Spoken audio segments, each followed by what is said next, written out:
the thing inside that we know is our true heart's desire that allows us to navigate the external pressures and the roles, these ego labels that we've given ourselves and that others have given us.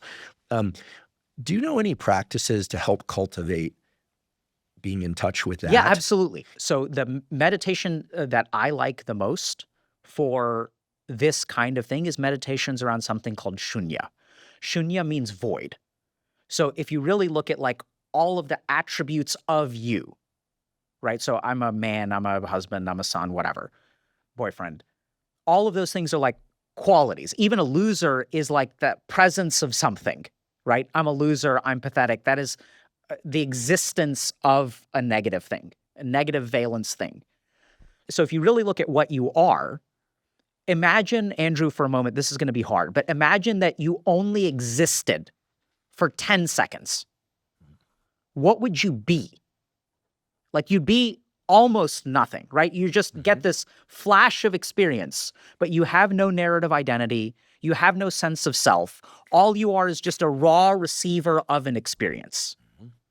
And like I sometimes empathize with a child when they're first being born, that first shock of awareness, and you don't know what the hell is going on and you start crying, right? You have no idea who you are, what you are. You're just a chunk of receiving.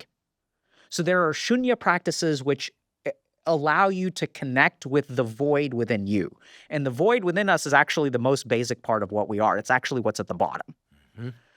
And so there are some ways to sort of understand what this is. Like, so if you think about, watching a beautiful sunset and you cease to exist, you're just soaking in the sunset. You don't have any thoughts. You don't have any worries. It feels incredibly peaceful, right? And you are there. You're not comatose, but you don't have a personhood in that moment.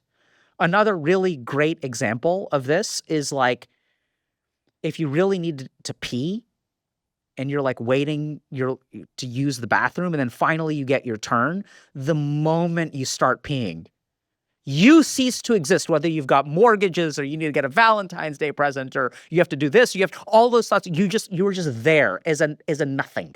So these Shunya practices are a little bit, you have to do them with a little bit more caution. There's some like introductory practices.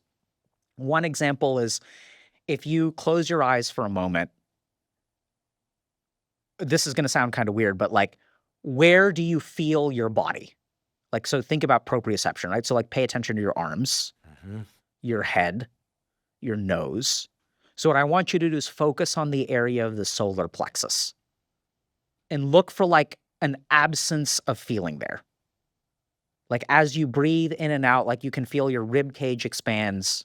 Maybe you can feel your heartbeat. But if you really pay attention to just the area of solar plexus, there's going to be a feeling of emptiness. And so as you meditate upon that, you'll get closer to Shunya. The other really interesting, easy way to get a taste of Shunya is close your eyes. I want you to breathe in and then breathe out. And then when you're ready, breathe in again. And when you're ready, breathe out. Just breathe nice and slow. And now what I want you to do is pay attention to the time between breaths. Between your breaths, you will have stillness. Not during the breathing. During the breathing, you exist. Inhalation, exhalation.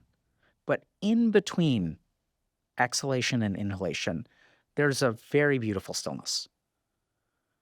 For people who are having trouble feeling that, I love this because there's an interesting cognitive technique. Catch the moment where inhalation becomes exhalation in your normal breathing, not absence of breathing, because you're normally breathing in and out, in and out, in and out. Catch the moment where one becomes the other.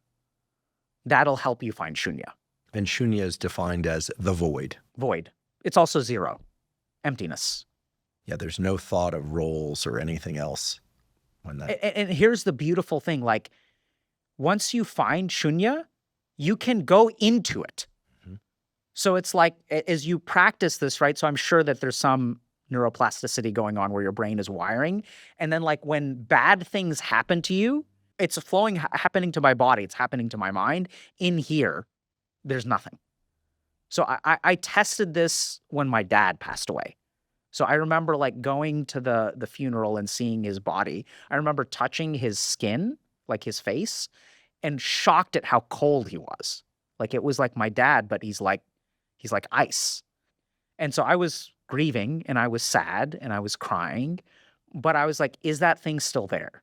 And I found that thing was there and I felt at peace. Like it is the mind that is sad, but I'm not sad. You know, the body is grieving, but I'm not grieving. That's really what I am. That's just emotion. It's not really me. When we become identified with our emotion, right? When we were going through a breakup and we're like, oh my God, I become sadness. I become sadness incarnate. But then when you step away from sadness, when you are watching sadness from the outside, it can actually be wonderful. And that's why we like sad movies. We feel sad, but we feel great. The difference is, are you the sadness or are you watching the sadness? And what is doing the watching? Because the sadness is in the mind. There's something outside of the mind observing it.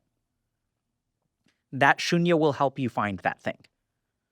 And that's how you become, that's the core of resilience.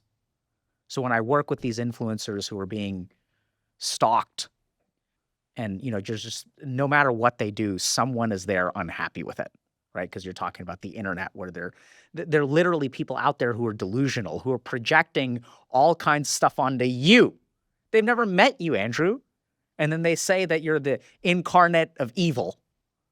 And like, how are they making that? Like, they're living in a corner of the internet.